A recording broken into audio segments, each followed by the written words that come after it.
আলাইকুম everyone, welcome back to my channel. আশা করি সবাই ভালো আছেন। আজ তৈরি করে দেখাবো চিকেন ভেজিটেবল স্যুপ। আর এই স্যুপটি খেতে কিন্তু অসাধারণ লাগবে এই শীতের আমেজেই।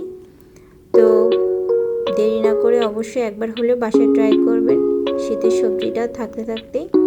যেহেতু আমি শীতের সবজি দিয়ে তৈরি করেছি, খেতে কিন্তু অসাধারণ হয়েছে। আপনারা চাইলে একবার হলেও বাসায় ট্রাই করে দেখতে পারেন। আর আমার চ্যানেলে যারা নতুন বন্ধুরা আছেন তারা অবশ্যই চ্যানেলটিকে সাবস্ক্রাইব করে পাশে বেল আইকনটি ক্লিক করে রাখবেন। এতে করে আমি যখন নতুন কোনো ভিডিও আপলোড দেব তো সর্বপ্রথম নোটিফিকেশন আপনার কাছে পৌঁছে যাবে। তো কথা না বাড়িয়ে তো মূল উপকরণে চলে যাই। তো প্রথমে আমি একটি প্যান গরম করে নিয়েছি এবং দিয়ে দিচ্ছি 1 থেকে 1.5 টেবিল চামচ পরিমাণ সয়াবিন তেল। আপনারা চাইলে এখানে বাটারও ইউজ করতে পারেন। আর একটি গ্রেটারের সাহায্যে আমি আদা 1 টুকরা গ্রেট করে নিচ্ছি এবং 1 কোয়া রসুন গ্রেট করে নিচ্ছি। এখানে বাটা মশলা ব্যবহার করবেন না, এতে করে স্বাদটা কিন্তু ভালো আসবে না। আর আমি একটু হালকা ভেজে নিচ্ছি কয়েক সেকেন্ডের মতো, যেন ব্রাউন কালার না হয়ে যায়। একটু সাদা সাদা ভাব থাকতেই আমি এর ভিতর দিয়ে দিব এখন চিকেনের কিমা। আর এখানে আমি দিয়েছি 1/2 কাপ পরিমাণ চিকেন কিমা। আপনারা এখানে বাড়িয়ে বা কমিয়ে দিতে পারেন।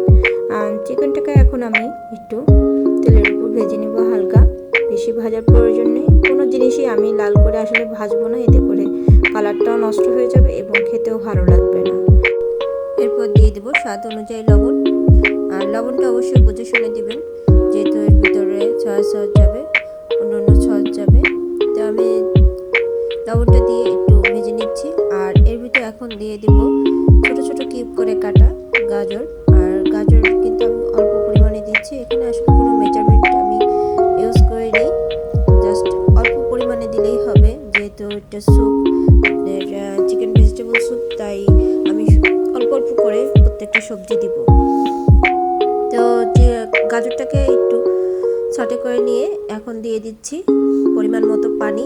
আমি এখানে স্যুপের যে নর্মাল আমাদের বাসায় বা যে কোনো কারোর বাসায় থাকে যে এই ধরনের স্যুপের যে বাটিগুলো, আমি এই বাটির অনুযায়ী 6 বাটি পানি ইউজ করেছি এখানে। এখন একটু নেড়ে চেড়ে দিচ্ছি। আর এখন বলক আসা পর্যন্ত একটু অপেক্ষা করছি। আর এই ফাঁকে আমি এর ভিতর যে কর্নফ্লাওয়ারটা দিব সেটা গুলে নেব।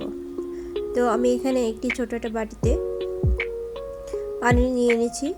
পানি নিয়ে এর ভিতর দিয়ে দিচ্ছি 3 টেবিল চামচ কর্নফ্লাওয়ার। আপনারা চাইলে যদি স্যুপটা একটু ঠিক করতে চান সেক্ষেত্রে 4 টেবিল চামচ দিতে পারেন, তবে আমি এখানে বেশি ঠিক করব না, তাই আমি এখানে 3 টেবিল চামচ কর্নফ্লাওয়ার দিচ্ছি। তো কর্নফ্লাওয়ারটা দিয়ে আমি একটু গুলিয়ে এক পাশে রেখে দিব। তো এখন আমি চলে যাব পরবর্তীতে। তো পানিতে বলক উঠে এসেছে, এখন দিয়ে দিচ্ছি ফুলকপি কুচি। আপনারা এখানে চাইলে বাঁধাকপি বা অন্যান্য সবজি যে কোনো আপনাদের পছন্দ অনুযায়ী সবজি দিতে পারেন, তবে আমি এখানে ফুলকপিটা ছোট ছোট করে কেটে নিয়েছি। আর এখন দিয়ে দিব 1 চা চামচ থেকে 1.5 চা চামচের মতো সয়া সস। আর এখানে আমি ডার্ক সয়া সসটা ইউজ করেছি। আপনারা চাইলে এখানে লাইট সয়া সসটাও ব্যবহার করতে পারেন, সেক্ষেত্রে 2 চা চামচের মতো দিলেই হবে। আর এখন দিয়ে দেব সুইট চিলি সস। আমি এখানে 2 টেবিল চামচ মতো সুইট চিলি সসটা দিচ্ছি, দিয়ে একটু নাড়াচাড়া করে নিচ্ছি। এখন দিয়ে দেব এ পর্যায়ে ব্ল্যাক যে গোলমরিচ আছে সেটা আমি দিয়ে দিচ্ছি 1 চা চামচের মতো। আর এখন দিয়ে দিচ্ছি গ্রিন এবং হোয়াইট কালারের যে স্প্রিং অনিয়ন, সেটা দিয়ে এখন আমি নাড়াচাড়া করে এর ভিতর দিয়ে দেবো আগে থেকে সে গুলিয়ে রাখা কর্নফ্লাওয়ার। আর আপনারা চাইলে এখানে গ্রিন যে স্প্রিং অনিয়নটা দিয়েছি, আপনারা চাইলে এখানে ক্যাপসিকামও ইউজ করতে পারেন বা অন্যান্য যে কোনো কালারের ক্যাপসিকাম পাওয়া যায়, লাল হলুদ, সেটাও ইউজ করতে পারেন, এতে করে আরও বেশি কালারফুল হবে। তো আমি এক হাত দিয়ে নাড়াচাড়া করে নিচ্ছি এবং অন্য হাত দিয়ে আমি কর্নফ্লাওয়ারটা দিয়ে দিচ্ছি, এতে করে আপনার দলা পেকে যাবে না কর্নফ্লাওয়ারটা। আর অনবরত নেড়ে নেবেন। আর আমি এখন এটার থিকনেসটা একটু দেখিয়ে দিচ্ছি যে ঘনত্বটা কতটুকু হয়েছে। আর আমার প্রায় স্যুপটা অলমোস্ট রেডি। তো এখন চুলাটা আমি বন্ধ করে দিচ্ছি। তো আমি চুলাটাকে বন্ধ করে দিয়েছি।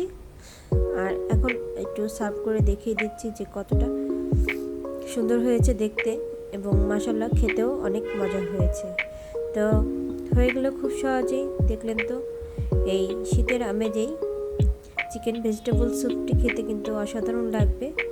আশা করি আপনাদের এই ভিডিওটি ভালো লেগেছে। আর ভালো লাগলে অবশ্যই দেখা শেষে একটি লাইক দিবেন এবং কমেন্ট করে জানাবেন কেমন হয়েছে। এবং যদি বেশি ভালো লাগে অবশ্যই আপনাদের ফ্রেন্ডস এবং ফ্যামিলিদের সাথে শেয়ার করতে ভুলবেন না। তো আবারও দেখা হবে অন্য কোনো নতুন রেসিপি নিয়ে। সে পর্যন্ত সবাই ভালো থাকবেন এবং সুস্থ থাকবেন এবং আমার জন্য বেশি বেশি দোয়া করবেন, আমি যেন পরবর্তীতে আপনাদের কাছে নতুন নতুন ভিডিও নিয়ে আসতে পারি। সে পর্যন্তই, থ্যাংক ইউ ফর ওয়াচিং। আল্লাহ হাফেজ।